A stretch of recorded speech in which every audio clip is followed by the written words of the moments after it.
Hey there, today we're going to look at Stripe payment link tutorial how to create Stripe payment links. So let's get started.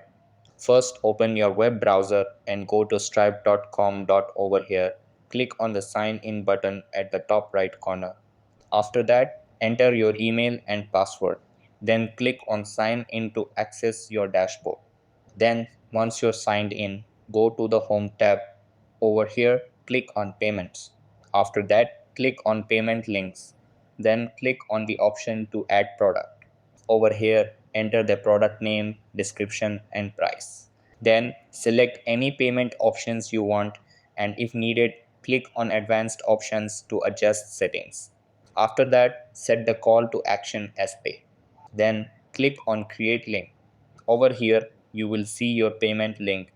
Click on it to open and test. Then copy and share the link with your customers. And that wraps it up. Appreciate you watching. See you in the next.